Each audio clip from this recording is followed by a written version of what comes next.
Xin kính chào tất cả các anh chị em, bà con, cô dì, chú bác, cả nhà thích nghe truyện tâm linh. Vì một số lý do cho nên chắc có lẽ kể từ đây mình không có đọc truyện được nữa. Nhưng không có nghĩa là mình không ra video nữa. Thay vì đọc truyện, mình sẽ kể cho cả nhà nghe những câu chuyện tâm linh có thật mà mình nghe được từ người thân, bạn bè, hàng xóm láng giềng. Và nếu như bạn nào có những câu chuyện tâm linh mà muốn kênh kể cho mọi người cùng nghe thì có thể gửi về Zalo, Facebook, Gmail. Tất cả những cái đó mình có để trong phần mô tả. Hôm nay á, mình sẽ kể cho mọi người nghe một câu chuyện. Mình tạm đặt tên câu chuyện này là Rắn báo thù. Và trong quá trình nghe truyện thì mọi người tiện tay bấm like. Còn nếu bạn nào mà chưa đăng ký thì có thể bấm đăng ký, coi như là một lời động viên để mình tiếp tục ra những video khác gửi đến phục vụ cả nhà mình nha. Thì câu chuyện này mình được một đứa em họ nó kể lại, và nó được nghe cha chồng của nó là người sống ở cái nơi đã xảy ra câu chuyện đó, và cha chồng nó có một phần nhỏ nào đó cũng có tham gia vào trong cái tình huống trong câu chuyện đó luôn. Thì câu chuyện này nó xảy ra cách đây khoảng chừng 30-40 năm chị rồi. Cái vị trí mà xảy ra câu chuyện này là ở Vĩnh Long. Thì hiện tại bây giờ là nó thuộc thành phố Vĩnh Long luôn. Ở đó thì có một cái người cô giáo. Cô giáo đó khi thời điểm đó thì cổ cũng lớn tuổi rồi. Cổ đang dạy ở một trường cấp 2. Sống cùng nhà với cổ là có một người con trai. Con trai của cổ thì có vợ rồi. Sinh được một đứa đứa cháu là cũng bắt đầu lẩm đẩm biết đi rồi đó. Thì gia đình 4 người sống trong một căn nhà. Ở trước nhà thì có một cây cốc. Cũng phía trước nhà luôn, nhưng mà xéo xéo qua. Xéo xéo gần như là đối diện với cây cốc đó. Thì gia đình cô đó cho một người đi lượm ve chai. Họ căng cái bạc đó họ ở qua. Thì cái người lượm ve chai đó là một ông cũng lớn tuổi à. Ban ngày ổng đi lượm ve chai, thì tối ổng về đó ổng ngủ. Thường ngày ổng thì ổng đi lượm ve chai xong rồi tối là ổng về. Mà thường ổng về ổng hay có chăm vô người dăm ba xì đế để dễ ngủ. Sống độc thân một mình mà, lang bạc kỳ hồ mà. Thì vào một đêm hôm đó, ổng cũng xỉn xỉn về rồi, cũng chân nam đá chân chiêu rồi đó. Thì ổng thấy ngay chỗ cây cốc đó, tự nhiên có đứa con nít nó chạy lanh quanh lẩn quẩn ở đó, đó, giống như đang giỡn ở đó. Ổng mới nói ủa, sao tự nhiên bữa nay lại có đứa con nít con nhà ai mà lại đây nữa. Ổng mới hỏi, ổng nói thầm trong bụng vậy đó. Xong cái đầu ổng mới hỏi, mày con nhà ai giờ này không về ngủ còn chạy chởn ở đó. Thì sau cái câu hỏi của ổng là đứa con nít đó tự nhiên nó chạy thẳng nó lủi vô cây cốc cái là mất tiêu luôn. Nhưng mà lúc đó ổng cũng không nghĩ gì đâu. Ổng nghĩ là nó sợ ổng la nó chạy đi mất thôi, chứ ổng cũng không biết là nó lủi thẳng vô cây cốc mất nữa. Thì ổng cũng đâu có nghĩ gì, ổng vô ổng ngủ thôi. Thì đêm đó trôi qua bình thường, không có chuyện gì xảy ra hết. Cho đến vài ngày sau, cũng như bình thường, tối về ổng cũng ngà ngà say rồi. Ổng cũng thấy đứa con nít vậy, nó cũng chạy lanh quần lẩn quẩn đó. Mà bữa nay ổng cũng chả thèm để ý luôn. Thì ổng nghĩ chắc con của ai đó ở gần ở đó chạy tới đó nó chơi thôi. Hoặc cũng có thể là đứa cháu ở trong nhà đó cũng không chừng. Để ổng thèm để tâm, ổng vô ổng trầm mệnh ổng ngủ. Thì cái đêm đó ổng ngủ cho tới khoảng chừng 1-2 giờ sáng rồi đó. Tự nhiên cái ổng nghe trên cái tấm bạc á, tiếng lập lập, lập lập, lập lập, lập lập, lập lập, lập lập, lập. Ổng mới giật mình ổng thức dậy. Lúc đó trong người cũng còn chút hơi men. Ổng giật mình thức dậy, ổng mới đi ra ngoài ổng coi coi có chuyện gì. Thì ổng thấy ở dưới đất á, cốc rồi mấy trái cốc á, rớt ở dưới đất tùm lum hết trơn à. thì mấy trái cóc đó là bị chọi lên tấm bạc á, nó lăn nó rớt xuống dưới đất. Thì, trái cóc từ đâu mà ra? Thì từ cái cốc mà ra chứ đâu. Thì ổng mới nghĩ vậy, ổng mới nhìn lên cái cốc một cái là ổng thấy nguyên một cái mặt đứa con nít nó trần dần à, chỉ cái mặt không nha mọi người, cái mặt trần dần trắng xát, hai con mắt lộ ra nó nhìn ổng, nó nhe cái miệng ra nó cười, mà cái miệng nó mọc ra hai cái nanh nữa, nó cười. Nó cười làm như nó vui lắm cái chọc được ổng nó vui lắm nó thì vui mà ổng hông có vui. Ổng sợ quá, ổng lủi vô ổng lủi vô liều, ổng trùm mền lại, ổng nằm run run bần bật nè. Hổng thấy ổng sợ, hổng thấy ổng sợ, Nam Mô A Di Đà Phật, hổng thấy ổng sợ, Nam Mô A Di Đà Phật. Thì ổng nằm đó ổng run, ổng niệm Phật một chút, thì, mọi thứ nó cũng giống như nó tan biến á. Thì đêm đó cũng trôi qua như vậy đó. Thì sáng hôm sau, ổng mới vô nhà ổng kể cho bà cô giáo nghe, nhưng bả đâu có tin đâu, tại vì nhà bả ở từ đó tới giờ đâu có hiện tượng gì đâu mà bữa nay tự nhiên ông này ổng nói vậy. Với lại ông này nhiều khi ổng cũng hay say xỉn á, nên nhiều khi bà cô bả nghĩ ông này cũng trong gào quá cuốc, người ta đâu có tin. Nhà người ta đang ở bình thường thì nói có ma có cỏ, cho ở nhờ đi mà còn nói có ma có cỏ nữa. Nhiều khi, cũng cũng thấy phiền lòng nữa chứ đừng nói chi là tin. Xong rồi mọi việc hổng tin thì thôi chứ biết sao bây giờ. Thì ổng cũng cố gắng ở đó, chứ giờ đi đâu bây giờ. Ở đó, ổng cũng ở một thời gian cũng thuận tiện cho việc đi lụm ve chai của ổng, tại cái chỗ đó cũng là cái chợ mà, cái chợ tự hợp rồi đó nữa. Với lại đi đây đi đó rồi vòng vòng, Vĩnh Long nữa, tại vì đó là vị trí thành phố Vĩnh Long bây giờ thì chắc cũng chợ búa rồi nọ, rồi nhà cửa rồi cũng đông, cho nên ổng ở đó ổng cũng thuận tiện để ổng đi lụm ve chai rồi, thì ổng cũng cố gắng ổng ở đó. Cho đến một đêm á, thì ngay chỗ mà, trước nhà cô đó cũng là giống như là có một cái chợ giống như là tự phát, họp chợ người ta bán ở đó đó. Thì, có người họ sẽ đi đường bộ, tại trước nhà cô đó là có một cái đường, qua một cái đường á là có một con kênh, thì có người họ sẽ đi đường bộ tới ngay chỗ vị trí đó họ nhấp chợ, cũng có người họ đi theo con kênh, họ tới đó họ nhắm chợ. Thì, tờ mờ sáng cái bữa đó, có một bà đó bà chống cái ghe muối, bà lại đó bà họp chợ. Thời thời điểm đó mình nghĩ thời điểm đó chắc người ta họp chợ cũng sớm, tại vì, chợ khi đó chắc cũng hổng có quầy, hổng có sạp gì, hổng có chỗ cố định bán cố định á, cho nên ai tới sớm thì người ta có thể giành được cái chỗ ngon, người ta bán sẽ đắt hàng hơn. Cho nên cái bà bán muối này bà cũng tranh thủ bà đi sớm, thì, đúng là lúc đó bà tới sớm nhất luôn á, đó chợ lúc đó hông có ai luôn, trừ cái bà của ông bán ve chai đó thôi à. Thì bà chống ghe tới đó, bà lên bà tính là bà sẽ dựng, bà cũng căng cái bạt ra, để lỡ bà bán nó tới sáng mà nắng lên thì nó cũng đỡ. Bà mới thấy, ở đó có một cái bạt sẵn rồi, bà bả mới bà căng gần, cái bạt của ông ve chai luôn.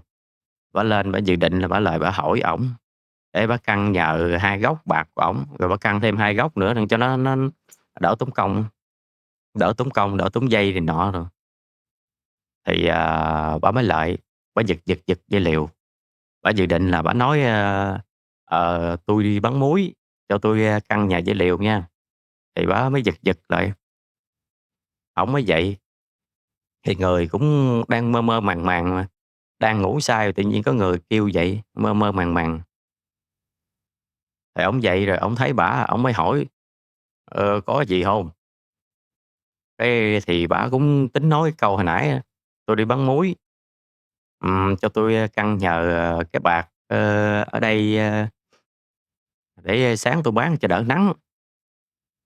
Nhưng mà bả chưa kịp nói hết câu, bả chỉ mới nói tới câu: "Tui đi bán muối" thôi, là ông này tự nhiên ổng tỉnh ngủ luôn, ổng giật người lên mấy bước, ổng nhìn bả lơm lơm à, bả cũng hông biết gì, bả cũng chưa kịp nói hết câu nữa, bả cũng đứng ổng nhìn ổng lơm lơm nè.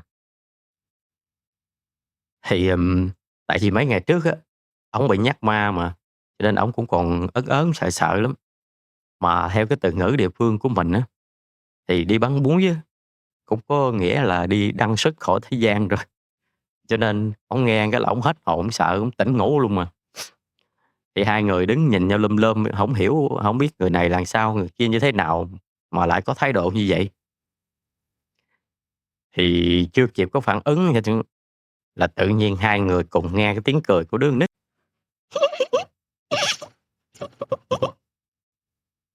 Thì cái ông, lụm ve chai đó, thì ổng đứng ổng hướng mặt về cái cốc mà, là ổng thấy rồi. Còn cái bà mà, bán muối á, bả cũng ngoái cổ lại bả nhìn coi cái tiếng cười đó phát ra từ đâu.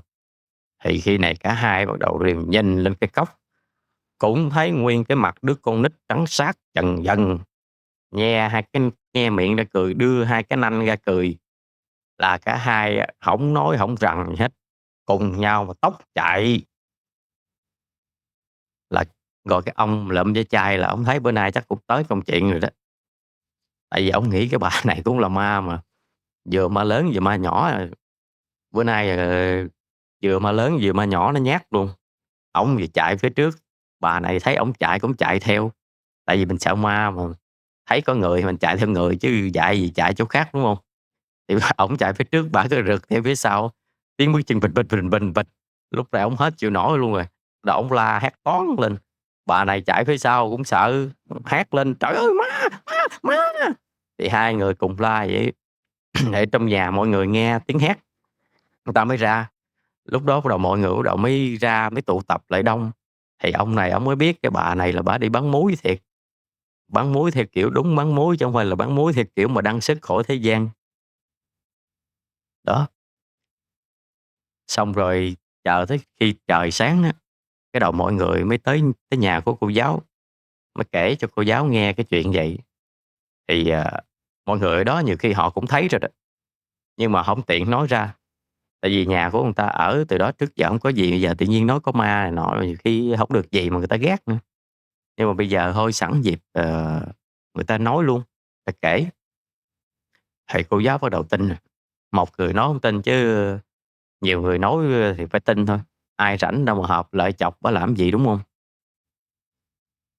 Thì bắt đầu, cô giáo tin, và mọi người ở đó người ta, khuyên cô giáo á nên đốn cây cóc đi, tại vì cây cóc chắc, có thứ hổng sạch sẽ ở trển rồi, nên đốn đi để cho, cái gì mà ngự ở trển á, họ đi tìm chỗ khác họ ở. Chứ để trước nhà mà có những vậy á, có những hiện tượng như vậy nhiều khi nó cũng hổng may mắn lắm. Cho nên cô giáo cũng đồng ý. Bắt đầu mấy ngày sau bắt đầu đi đốn cây cóc đó, thì, ở quê á, thì khi có cái việc gì đó thì người ta hay phụ mỗi người một tay một chân cho nhanh. Giống như bữa nay nhà tôi có việc thì anh tới phụ, bữa sau nhà anh có việc tôi tới phụ lại. Thì cái bữa đốn cây cóc hôm đó đó, có khoảng chừng 4-5 người đàn ông, người xách dao, người xách búa tới, mỗi người một suy nghĩ là mỗi người một tay để làm cho nó nhanh. Nhưng mà tới á, chặt hông được, dao một bữa vô cái là mẻ, dao bữa vô cái là mẻ. Mọi người bắt đầu thấy cũng sợ sợ rồi, ớn rồi, nghĩ chắc hông được đâu. Thì, trong đó có ông ổng cũng máu me lắm, ổng nói: "Coi vậy đâu chặt hông được, xích ra đây, tôi chặt cho." Thì, ổng nói vậy thì mọi người tránh ra để cho ổng chặt. Ổng lại ổng giơ cây búa lên, ổng bữa xuống một cái phật, hay, ông này hay, đứt mọi người, bữa đứt, nhưng mà hổng đứt cây cóc, đứt cái chân ổng. Hổng biết sao cây cóc bự chà bá vậy đó mà ổng bữa hổng trúng, mà ổng bữa trúng vô chân ổng. Bữa một phát ổng la lên một cái: "A!" Máu me chảy ra lênh láng, mọi người hốt hoảng hết, băng chân ổng lại chở vô bệnh viện. Thì trước cái tình hình đó là biết là hổng thể nào đốn cây cóc đó một cách bình thường được. Thì cái bác mà ba của, ba chồng á, ba chồng của con bé mà kể câu chuyện này nè, cũng có mặt ở đó. Ổng mới bàn với, tại ổng ở gần nhà đó mà, cũng quen biết hàng xóm đồ, thì ổng mới bàn với, gia đình của cô đó là bây giờ cây cóc này hổng có đốn, bình thường được rồi. Nếu mà bây giờ muốn đốn á, thì chắc phải mời thầy về cúng kiến rồi mới đốn được. Cái bác đó bác nói là bác biết ở gần đó đó, có một sư thầy tu ở một cái chùa, thì, đạo hạnh của thầy cũng cao lắm, cho nên, kêu gia đình đi tới đó, mời thầy về cúng đi, thì gia đình cũng đồng ý. Bác đó mới chở anh con trai với bác đó đi tới, mời sư thầy về cúng, thì sư thầy cũng tới, sư thầy cũng cúng cho. Thầy tới là thầy cắm 3 cây nhang ở, cái cốc á, thầy cũng hông có xài bùa phép gì hết trơn á. Thầy cắm 3 cây nhang cây cốc, thầy tụng một hồi kinh, xong là bắt đầu cái cốc nó đốn được mọi người, cái cốc bắt đầu đốn được. Nhưng mà lúc này bắt đầu mới xảy ra những chuyện lớn nè, kể từ khúc này bắt đầu mới xảy ra những chuyện lớn. Khi mà cây cốc nó ngã xuống á, thì cô giáo lúc đó cổ hổng có ở nhà, cổ đang đi dạy ở trường cấp 2 á, cổ đang đứng trên bục giảng. Cái cốc vừa ngã xuống là cổ cũng ngã từ bục giảng, cổ ngã xuống, cổ sùi bọt mép, đi luôn. Thì, bác sĩ cũng hổng biết nguyên nhân cái chết của cổ là gì, người ta chỉ kết luận là cổ đi do đột quỵ thôi. Thì người nhà cũng phải đành đem về nhà tẩn liệm, làm ma chay thôi. Nhưng mà cái đêm hôm đó, cái đêm làm ma chay, người con trai thức trực linh cữu, tự nhiên nghe có tiếng lộc cọc, giống như có ai gõ trong quan tài vậy đó. Ảnh mới đi tới quan tài, ảnh đưa lỗ tai vô ảnh nghe, thì đúng là trong đó có tiếng động. Cho nên ảnh nói với mọi người, cái đầu mọi người mới xúm lại nại cái quan tài lên, thì thấy bà cô bả sống lại. Lúc đó mình cũng hông biết cảm giác như thế nào, theo mình nghĩ chắc là, mẹ mình chết rồi mà tự nhiên giờ sống lại, mình nghĩ chắc, người trong gia đình họ vui. Nhưng mà người trong gia đình vui thôi, nhưng mà chắc người ngoài họ sẽ bàn tán nhiều. Nhưng mà bàn tán thì bàn tán, chuyện mẹ mình sống lại thì, mình vui thôi.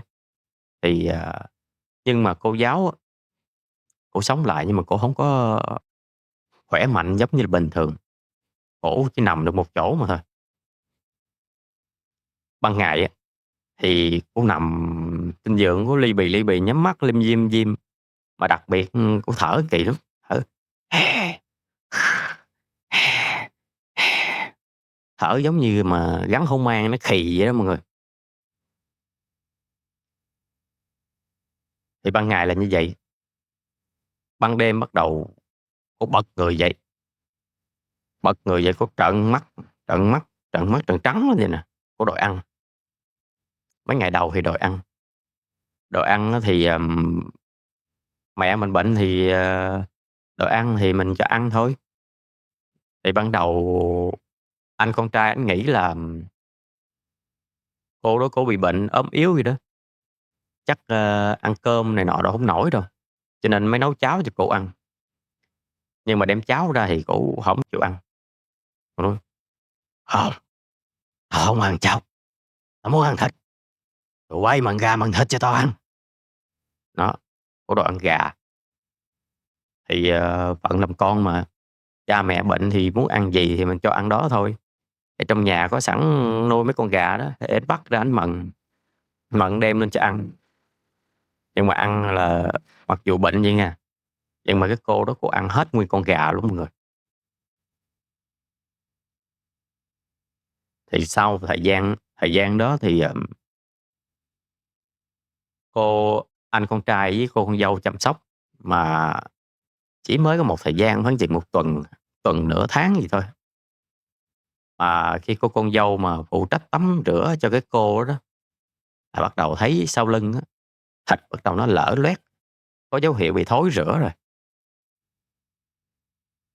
Theo như người bình thường của mình, ví dụ như mình bệnh nằm thì thời gian phải lâu lắm mà chăm sóc cũng kỹ rồi, thì thịt bắt đầu nó bị giống như bị hầm này nọ rồi, nó bị lở loét thôi. Chứ nó mà lở loét thì chắc cũng phải thời gian cũng phải lâu, chứ đâu tới 1 tuần, 2 tuần mà đã bị hiện tượng vậy rồi. Trong khi đó người con dâu là cũng có hiếu nữa, chăm sóc tắm rửa cho bà cũng kỹ lắm, nhưng mà mới 1 tuần, 2 tuần bắt đầu là thân thể bắt đầu lở loét, có mùi thối, có mùi thối phát ra. Thì cho đến một đêm nữa, đến một đêm giống như là bà cảm thấy như ăn gà, ăn vịt hết đã hay sao, bắt đầu bà chuyển bà đòi ăn đầu heo, thì cũng giống như vậy thôi. Con cái thì cha mẹ thì tới người con trai nghĩ đây chắc bả chắc cũng không còn sống được bao lâu, tình hình sức khỏe rồi cũng yếu mà, cho nên bà đòi ăn cái gì thì thôi cố gắng đáp ứng cái đó. Cũng mua đầu heo về làm cho bà ăn. Vậy mà một cái đầu heo vậy đó, mà bả ngồi bả ăn ngon sạch bách luôn. Tại vì theo mình nghĩ người thường chắc, ít người nào mà ăn nổi cái đầu heo, thậm chí hổng có luôn chứ. Vậy mà một người bệnh vậy mà bình thường ban ngày nằm lim dim, tối tự nhiên ngồi vậy mà ăn sạch bách cái đầu heo. Bả ngồi bả ăn xong mà bả vậy bả còn cảm thấy chưa đã nữa, ngồi bả liếm mép, liếm rột, nhưng mà mắt bả nhìn vô, đứa cháu, bả vừa liếm vậy nhưng mà mắt bả nhìn vô đứa cháu nội của bả. Rồi nhiều khi, người con trai với đứa con dâu á, nhiều khi còn nghe loáng thoáng "Ngon, chắc chắc ngon lắm, thịt con nhỏ đó chắc ngon lắm."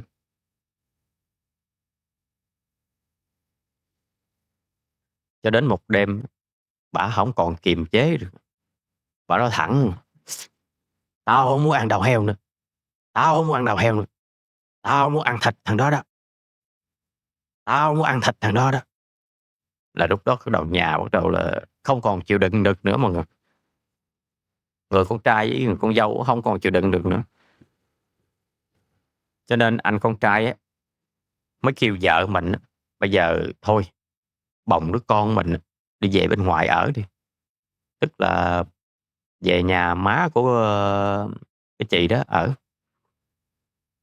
Thì, chị đó cũng nghe lời, còn ảnh thì phận con thì ảnh phải ở lại đó chăm sóc thôi. Mặc dù hổng biết bây giờ cái người đó còn phải là mẹ mình hay không, nhưng mà cái thân xác đó là của mẹ mình thì bắt buộc ảnh phải ở lại ảnh chăm sóc thôi, đâu có thể bỏ được. Thì ngay cái đêm đầu tiên mà cái người con dâu bồng đứa cháu về bên nhà mẹ ở á, là ngay đêm sau là bả bật dậy bả trợn trắng con mắt à, bả mới nói với anh, con trai á: "Mày đưa nó về bển hả? Mày đưa nó về ngoài nó ở rồi hả? Mày tưởng mày đưa nó về bển á là tao bắt nó hông được hả? Tao hổng những bắt cái con này tức là cái cô giáo, tao bắt tao bắt thằng nhỏ đó, tao bắt mày, bắt luôn con vợ mày, tao bắt hết cả nhà mày, đền mạng cho gia đình tao." Đó, bả nói vậy đó, mà anh con trai anh đâu biết gì, chỉ biết lúc đó chỉ biết sợ thôi chứ đâu biết gì đâu, đâu có hiểu vấn đề gì, tự nhiên đòi bắt hết cả gia đình để đền mạng cho gia đình bả. Chả biết gia đình gì, hông biết, cái cô này có tạo nghiệp gì hay không, mà tự nhiên bây giờ cái, vong nhập vô cái xác đó đó, nó lại nói vậy. Thì, sau đêm hôm đó ảnh bắt đầu sợ, hoang mang lắm, ảnh cũng hông biết làm sao. Ảnh mới, nói với, cái bác là ba chồng của con bé mà kể câu chuyện này cho mình nghe. Thì, cái bác đó bác mới khuyên là thôi bây giờ, đi, mời thầy đi, mời cái vị sư thầy mà, lúc, cúng đốn cây cóc á, thì, anh đó anh cũng nghe, hai người bắt đầu mới đến gặp thầy.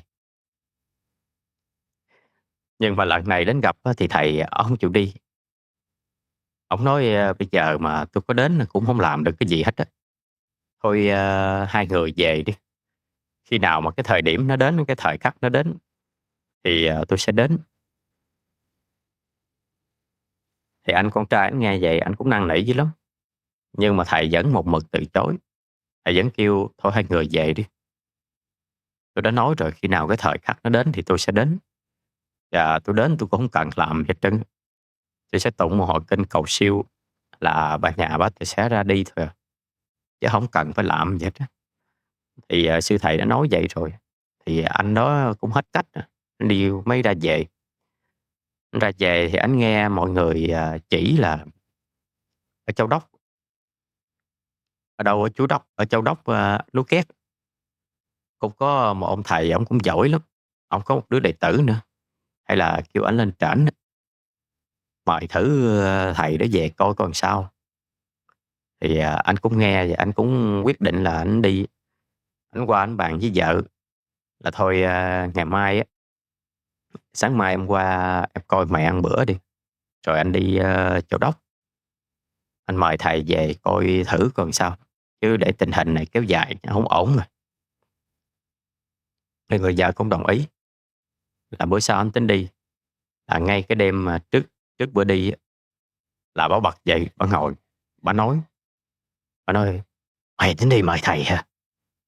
Mày mời cái thằng ở Châu Đốc, ở núi Két, có một thằng đệ tử nữa phải không? Mày mời nó đi, mày mời nó về đây nó làm được cái gì tao? Mày tưởng ở trong cái xác này chỉ có một mình tao hả?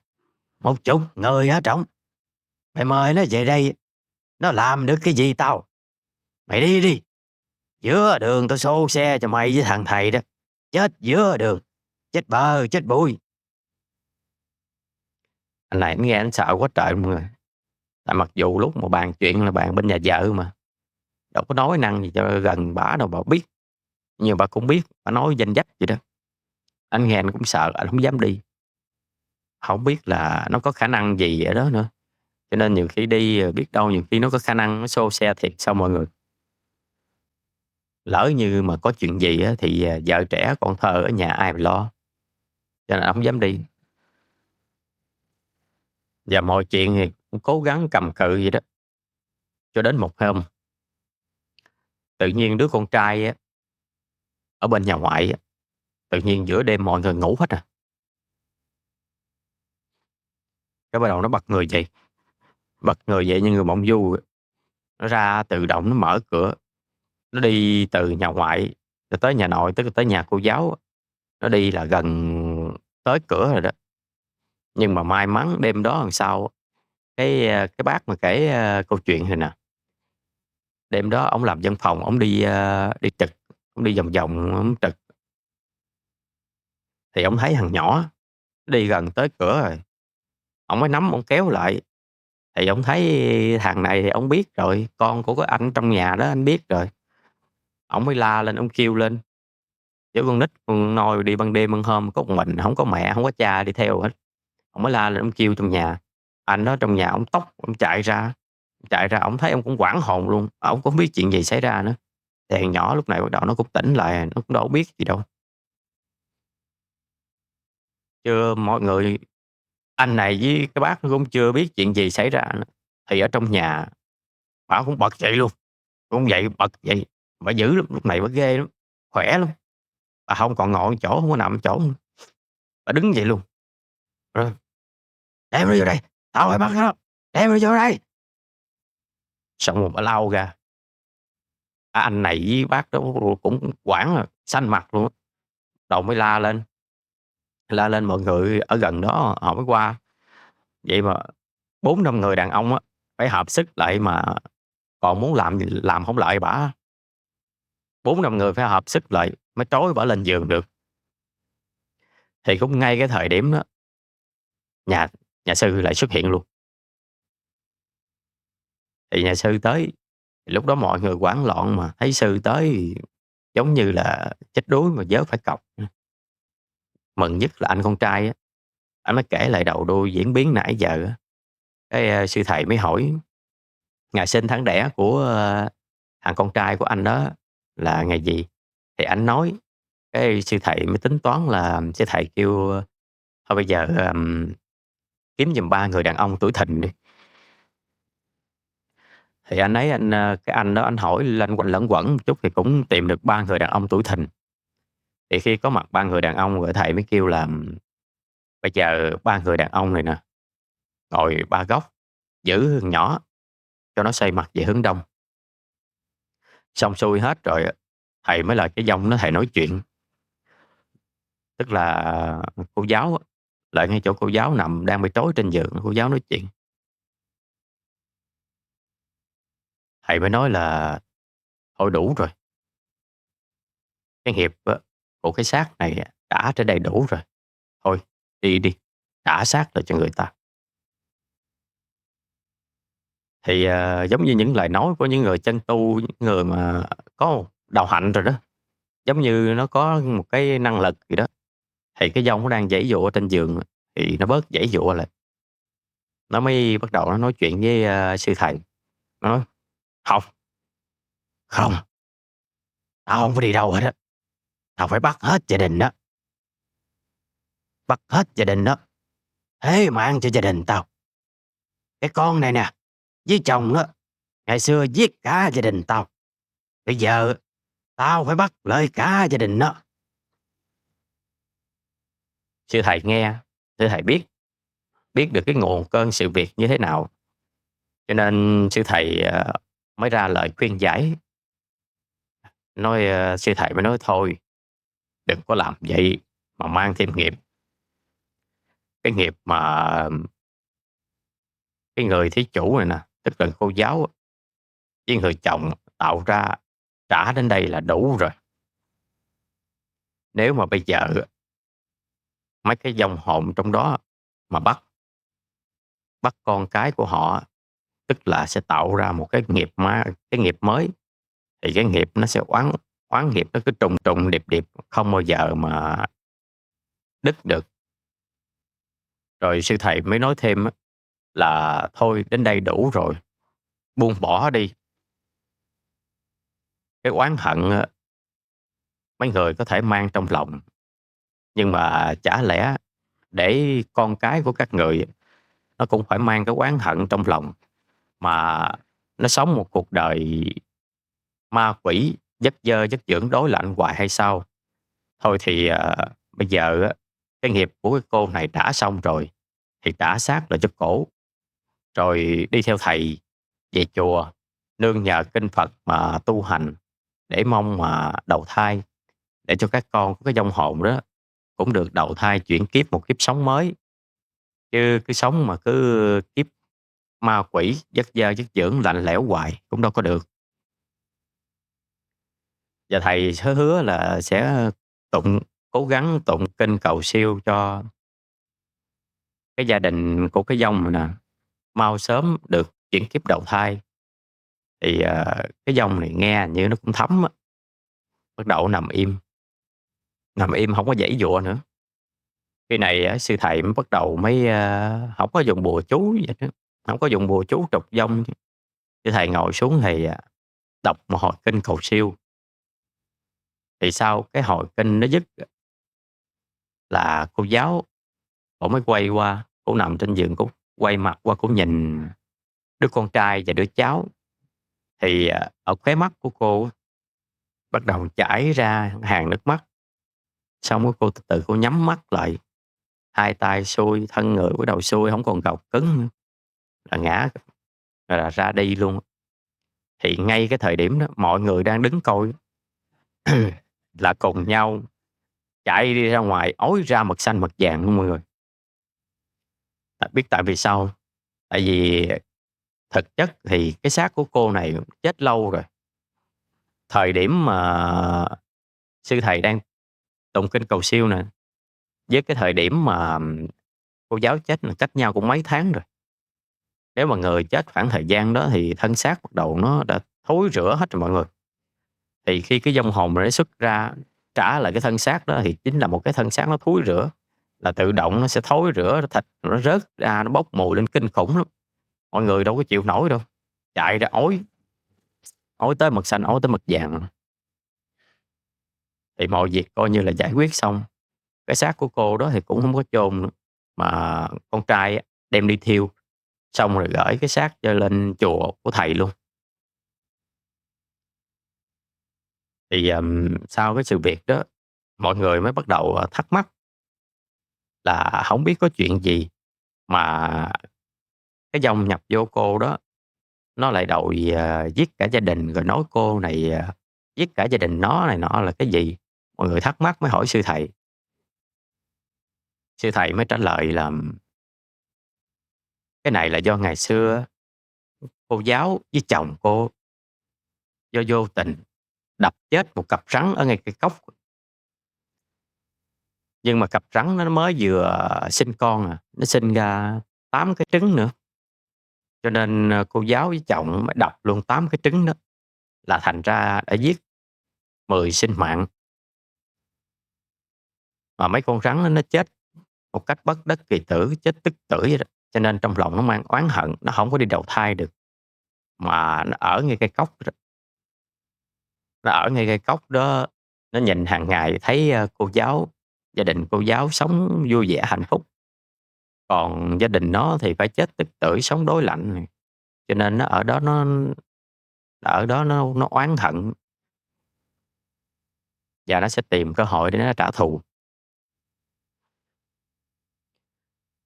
Thì mọi người nghe xong á, mọi người bắt đầu mới hỏi thêm là tại sao nó hổng trả thù ngay lúc đó, mà cho đến thời điểm này nó mới chịu trả thù. Thì, sư thầy mới giải thích là thật ra nó cũng muốn trả thù ngay lúc nó chết rồi, nhưng mà khi nó mới chết nó đâu có đủ năng lực đâu mà nó trả thù. Cho nên nó phải ở ngay cái cây cốc đó, nó mang nỗi oán hận và nó tu luyện trong một thời gian, mỗi oán hận nó lớn lên, nó đã bị, thành quỷ, thành tinh gì đó, thì nó mới đủ năng lực. Và điều đó thể hiện qua việc nó đã có thể biến thành đứa con nít, nó nhát cái ông bán ve chai này nọ đó. Nên mặc dù nó thành tinh, thành quỷ rồi, nhưng mà nó cũng chưa đủ, nó cũng không phải nó muốn bắt người là nó bắt đâu. Nó phải chờ tới cái thời điểm mà thích hợp thì nó mới bắt được, những người trong gia đình này. Nghe xong rồi mọi người bắt đầu hiểu ra vấn đề là vì sao lại bị như vậy đó. Nhưng mà trong lòng của cái bác, ba chồng của con bé kể câu chuyện nè, ổng còn một thắc mắc, ổng mới hỏi sư thầy là tại sao mà cái lúc mà ổng với người con trai của cô giáo đến mời thầy á, thì thầy lại không đi, mà thầy phải hẹn cho tới cái, thời khắc nào đó thì thầy mới đến. Thì, sư thầy mới giải thích là cái thời gian đó là cô này cổ đang trả nghiệp. Cái nghiệp đó, cái nghiệp mà do cổ và chồng cổ tạo á, mặc dù là vô tình hay cố ý gì cũng vậy, đã là sát sinh giết cả gia đình của người ta rồi, thì đó là cái nghiệp. Và cái thời điểm này là cái thời điểm cái nghiệp đó bắt đầu nó trổ ra, thì bắt buộc cô đó phải trả. Cô đó trả hết rồi thì cái nghiệp đó mới tan. Và quá trình cô này trả nghiệp thì cho thầy có đến, thậm chí, thầy nói á là thậm chí Bồ Tát có đến thì cũng không can thiệp vô được. Cái nghiệp quả, cái nhân quả mà cô này đã vô tình hay là cố ý gì đó tạo ra thì cũng không thể can thiệp được. Bắt buộc chính cái người tạo ra cái nghiệp đó, họ phải trả hết. Xong thì thầy mới đến. Thì mục đích thầy đến á là chủ yếu chỉ để là tụng kinh cầu siêu, để tiễn cô đi một đoạn cuối thôi, chứ cô không có làm gì được hết. Thì thầy giải thích vậy. Và thầy còn nói á là cái nhân quả báo ứng á, nhiều khi nó đến muộn, cho nên người đời người ta nghĩ là hổng có, nhưng mà thật ra là nó có đó, chứ hông phải là hổng có. Nếu kiếp này hổng trả, kiếp sau cũng trả. Thì cũng chính vì cái kiếp này không trả mà kiếp sau không trả, cho nên thầy mới nói với người con trai của cô giáo á là kêu ảnh cũng đừng buồn nữa. Cô này nè, bởi vì cổ sống có nhân có đức, thì điều đó mình có thể thấy là cô cho cái người, lụm ve chai ở trước nhà, tức là người sống cũng có nhân có đức. Cho nên mặc dù cái nghiệp này cô với chồng cổ không cố ý tạo ra, nhưng mà nó vẫn là cái nghiệp. Nhưng mà vì cô sống nhân đức mà, đức năng thắng số mà, cho nên cái nhân duyên á đã xếp đặt cho cô trả cái nghiệp này ở trong cái kiếp này luôn, và không mang cái nghiệp đó qua kiếp sau. Thì, điều đó nếu mà suy nghĩ lại thì, nên mừng hơn là nên buồn, thầy mới khuyên vậy đó. Thì, người con trai nghe cũng hiểu, cũng gật gật đầu cũng hiểu. Và câu chuyện thì tất cả câu chuyện nó là vậy đó mọi người. Thì ở trong câu chuyện này á, mình cảm thấy, nó có yếu tố nhân quả, nghiệp quả nằm trong đó. mình cảm thấy nó hay hay, có ý nghĩa, đối với mình thôi nha. Mình cảm thấy nó có ý nghĩa, cho nên muốn kể cho mọi người nghe. Và hy vọng câu chuyện này nó sẽ đem đến cho mọi người, những giây phút giải trí và một ý nghĩa, về mặt tâm linh nào đó. Thôi, buổi kể chuyện hôm nay mình xin tạm dừng tại đây ha. Tạm biệt và xin hẹn gặp lại, cả nhà trong những câu câu chuyện khác.